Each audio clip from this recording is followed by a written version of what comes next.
Le temps de carême, c'est quoi? C'est un step qu'on doit faire pour se recharger. Pour qu'après le carême, tout soit carême. De par le trépied qu'est la prière, qu'est le jeûne, qu'est l'aumône. Mais sauf que... Comme quelqu'un disait, la récréation ne reprend pas après le Voilà, carême. c'est ça. Mais comme on sait que la chair est faible, il faudrait toujours qu'il y ait ces moments. Bienvenue sur OMI Cameroun, la plateforme en ligne des missionnaires Oblats de Marie Immaculée. Province du Cameroun, nous mettons en lumière notre charisme et notre vécu. Nous avons l'habitude de faire des catéchèses de carême pour aider le peuple de Dieu, nos frères et sœurs, à se réconcilier davantage de leur Seigneur, avec leur Seigneur, se rapprocher du Seigneur. Et le temps de carême, c'est un temps favorable à cet exercice spirituel. Nous sommes ici avec le docteur professeur Nana Jamen Théophile, qui est gynécologue, chirurgien et aussi catéchiste.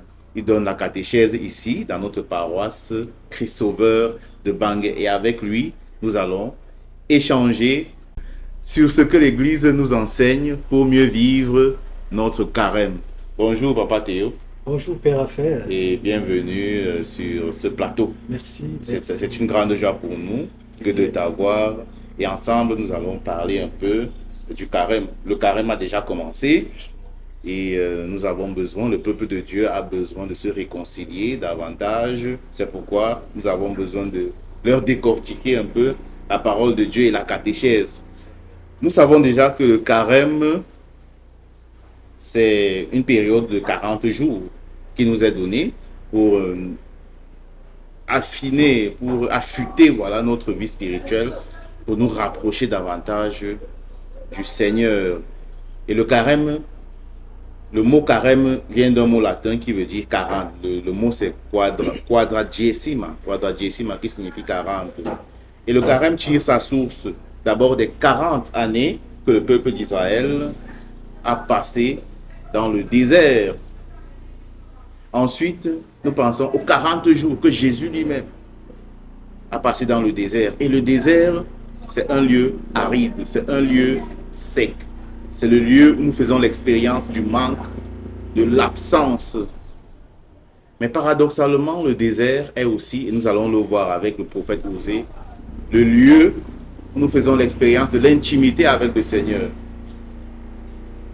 Dans les moments de désert, alors dans le désert, on fait l'expérience de ce manque, de l'absence. On parle souvent aussi de sécheresse spirituelle. On fait l'expérience de l'absence de Dieu dans nos vies. Quand on entre en crise, parfois on se pose la question de savoir où est Dieu dans tout cela? Qu'ai-je fait au bon Dieu? Et le désert, c'est aussi un moment, un temps pour nous qui nous est donné pour rentrer au plus profond de nous. Voilà. Alors, le carême nous propose 3 piliers. L'Église, dans sa catéchèse, nous donne 3 piliers du carême. Nous avons la prière, le partage et le jeûne. Alors, nous allons dire quelques mots sur la prière. Alors, Papa Théo, alors, qu'est-ce que tu dis souvent à tes jeunes en catéchèse en ce qui concerne la prière? Merci, Père Raphaël, pour la question. Il faut déjà préciser que, comme catéchiste, ce que je leur dis, ce n'est pas ce qui vient de moi. C'est ce que l'Église nous recommande de dire. Même s'il est vrai que sur le plan pédagogique, la façon de le dire va dépendre de la cible, de son niveau intellectuel, ainsi de suite. Mais en gros, nous amenons les catéchistes à comprendre que prier, c'est échanger avec le Seigneur. Prier, c'est parler avec son Dieu. Et surtout, un Dieu qui n'est pas lointain. Contrairement à ce que d'autres gens pensent.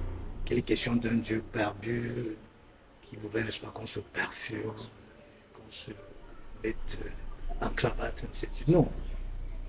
Prier, c'est s'adresser au Dieu Père. Pas seulement dans des moments de joie ou de tristesse, mais celui ouvrir son cœur.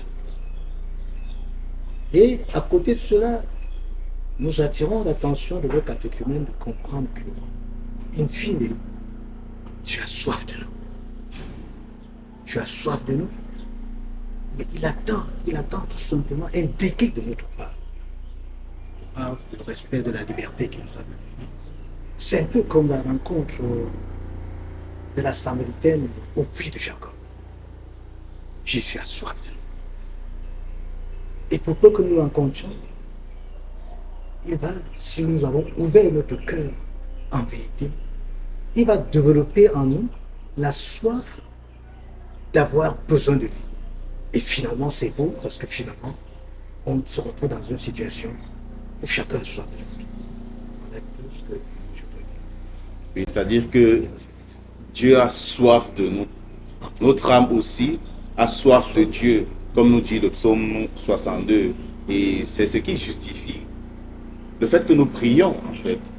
Alors, l'Église a décrit 3 formes de la prière dans son catéchisme. On nous parle de la prière vocale, la méditation, et ensuite, l'oraison, la contemplation. De mon expérience, je me rends compte que ce que nous pratiquons le plus dans l'Église, dans nos dévotions, c'est la prière vocale. Dans nos prières, nous parlons beaucoup. Ce qui n'est pas mauvais. Ce qui n'est pas mauvais, c'est d'ailleurs très bien. Et d'ailleurs, l'Église nous dit dans le catéchisme que il faut associer les sens à la prière. Donc, tout notre corps, c'est tout notre être qui doit prier. C'est pourquoi nous prions aussi. Par la parole, nous élevons des prières. La prière vocale, nous avons de nombreuses dévotions. Hein. Sainte Rita, de nombreuses dévotions. Et même la messe est plus ou moins une prière vocale. Parce que nous élevons des prières aussi. Même si il y a des mystères profonds qui sont cachés dans la messe et qu'on ne peut pas forcément comprendre directement. C'est ça.